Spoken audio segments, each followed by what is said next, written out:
The Prince and the Pauper by Mark Twain. Chapter 1. The Birth of the Prince and the Pauper. In the ancient city of London, on a certain autumn day in the second quarter of the 16th century, a boy was born to a poor family of the name Canty, who did not want him. On the same day, another English child was born to a rich family of the name Tudor, who did want him. All England wanted him too. England had so longed for him and hoped for him and prayed God for him that, now that he was really come, the people went nearly mad for joy. Mere acquaintances hugged and kissed each other and cried. Everybody took a holiday, and high and low, rich and poor, feasted and danced and sang and got very mellow, and they kept this up for days and nights together. By day, London was a sight to see, with gay banners waving from every balcony and housetop, and splendid pageants marching along.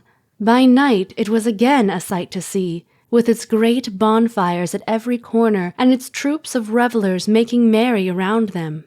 There was no talk in all England but of new baby Edward Tudor, Prince of Wales, who lay lapped in silks and satins, unconscious of all this fuss, and not knowing what great lords and ladies were tending him and watching over him, and not caring either. But there was no talk about the other baby, Tom Canty, lapped in his poor rags, except among the family of paupers whom he had just come to trouble with his presence.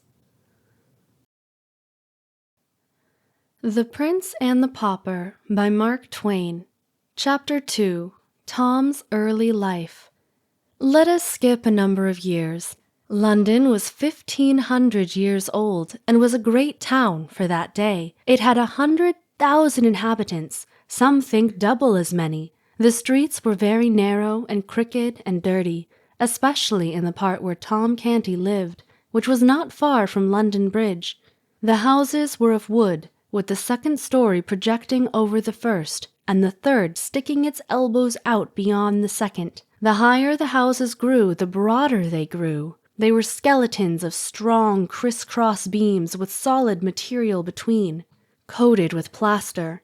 The beams were painted red or blue or black according to the owner's taste, and this gave the houses a very picturesque look. The windows were small, glazed with little diamond-shaped panes, and they opened outward on hinges like doors.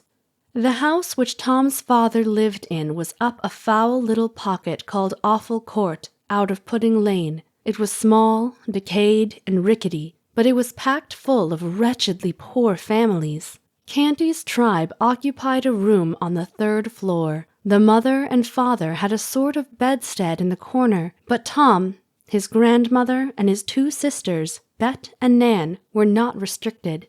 They had all the floor to themselves and might sleep where they chose. There were the remains of a blanket or two, and some bundles of ancient and dirty straw, but these could not rightly be called beds, for they were not organized. They were kicked into a general pile, mornings, and selections made from the Mass at night for service. Bet and Nan were 15 years old, twins. They were good-hearted girls, unclean, clothed in rags, and profoundly ignorant. Their mother was like them, but the father and the grandmother were a couple of fiends. They got drunk whenever they could. Then they fought each other or anybody else who came in the way. They cursed and swore always, drunk or sober. John Canty was a thief, and his mother a beggar. They made beggars of the children, but failed to make thieves of them. Among, but not of, the dreadful rabble that inhabited the house was a good old priest whom the king had turned out of house and home with a pension of a few farthings, and he used to get the children aside and teach them the right ways secretly. Father Andrew also taught Tom a little Latin and how to read and write, and would have done the same with the girls, but they were afraid of the jeers of their friends, who could not have endured such a queer accomplishment as them. All Awful Court was just such another hive as Canty's house. Drunkenness, riot, and brawling were the order there, every night and nearly all night long. Broken heads were as common as hunger in that place. Yet little Tom was not unhappy. He had a hard time of it, but did not show it. It was the sort of time that all the awful court boys had. Therefore, he supposed it was the correct and comfortable thing. When he came home empty-handed at night, he knew his father would curse him and thrash him first, and that when he was done, the awful grandmother would do it all over again and improve on it. And that away in the night his starving mother would slip to him stealthily with any miserable scrap or crust she had been able to save for him by going hungry herself, notwithstanding she was often caught in that sort of treason and soundly beaten for it by her husband. No, Tom's life went along well enough, especially in summer. He only begged just enough to save himself, for the laws against mendicancy were stringent, and the penalties heavy, so he put in a good deal of his time listening to good Father Andrew's charming old tales and legends about giants and fairies, dwarfs and genii, and enchanted castles and gorgeous kings and princes. His head grew to be full of these wonderful things, and many a night as he lay in the dark on his scant and offensive straw, tired, hungry, and smarting from a thrashing, he unleashed his imagination and soon forgot his aches and pains in delicious picturings of himself, of the charmed life of a petted prince in a regal palace. One desire came in time to haunt him day and night. It was to see a real prince, with his own eyes. He spoke of it once to some of his awful court comrades, but they jeered him and scoffed him so unmercifully that he was glad to keep his dreams to himself after that. He often read the priest's old books and got him to explain and enlarge upon them. His dreamings and readings worked certain changes in him. By and by, his dream people were so fine that he grew to lament his shabby clothing and his dirt, and to wish to be clean and better clad. He went on playing in the mud just the same, and enjoying it too, but instead of splashing around in the Thames solely for the fun of it, he began to find an added value in it because of the washings and cleanings it afforded. Tom could always find something going on around the Maypole and Cheapside, and at the fairs, and now and then he and the rest of London had a chance to see a military parade when some famous unfortunate was carried prisoner to the Tower by land or boat. One summer's day he saw poor Anne Askew and 3 men burned at the stake in Smithfield, and heard an ex-bishop preach a sermon to them which did not interest him. Yes, Tom's life was varied and pleasant enough on the whole.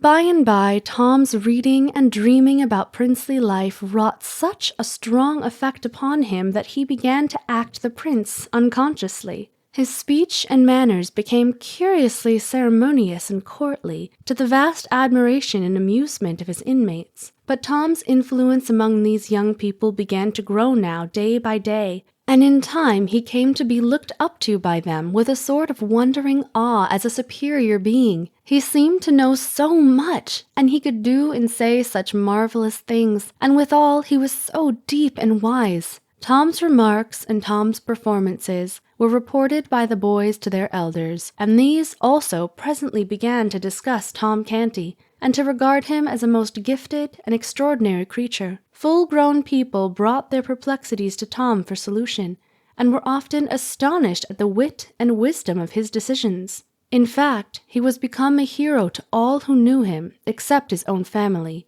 These only saw nothing in him. Privately, after a while, Tom organized a royal court. He was the prince, his special comrades were guards, chamberlains, equerries, lords and ladies in waiting, and the royal family. Daily the mock prince was received with elaborate ceremonials borrowed by Tom from his romantic readings. Daily the great affairs of the mimic kingdom were discussed in the royal council, and daily his mimic highness issued decrees to his imaginary armies, navies, and viceroyalties. After which he would go forth in his rags and beg a few farthings, eat his poor crust and take his customary cuffs and abuse, then stretch himself upon his handfuls of foul straw, and resume his empty grandeurs and his dreams. And still his desire to look just once upon a real prince in the flesh grew upon him day by day and week by week, until at last it absorbed all other desires, and became the one passion of his life. One January day, on his usual begging tour, he tramped despondently up and down the region around about Mincing Lane and Little East Cheap. Hour after hour, barefooted and cold, looking in at cookshop windows and longing for the dreadful pork pies and other deadly inventions displayed there. For to him these were dainties fit for the angels. That is, judging by the smell they were, for it had never been his good luck to own and eat one. There was a cold drizzle of rain, the atmosphere was murky, it was a melancholy day. At night, Tom reached home so wet and tired and hungry that it was not possible for his father and grandmother to observe his forlorn condition and not be moved, after their fashion. Wherefore they gave him a brisk cuffing at once and sent him to bed. For a long time his pain and hunger and the swearing and fighting going on in the building kept him awake. But at last his thoughts drifted away to far romantic lands, and he fell asleep in the company of jeweled and gilded princelings who live in vast palaces, and had servants salaaming before them or flying to execute their orders. And then, as usual, he dreamed that he was a princeling himself. All night long the glories of his royal estate shone upon him. He moved among great lords and ladies in a blaze of light, breathing perfumes, drinking in delicious music, and answering the reverent obeisance of the glittering throng as it parted and made way for him, with here a smile and there a nod of his princely head. And when he awoke in the morning and looked upon the wretchedness about him, his dream had had its usual effect. It had intensified the sordidness of his surroundings 1,000-fold. Then came bitterness and heartbreak and tears.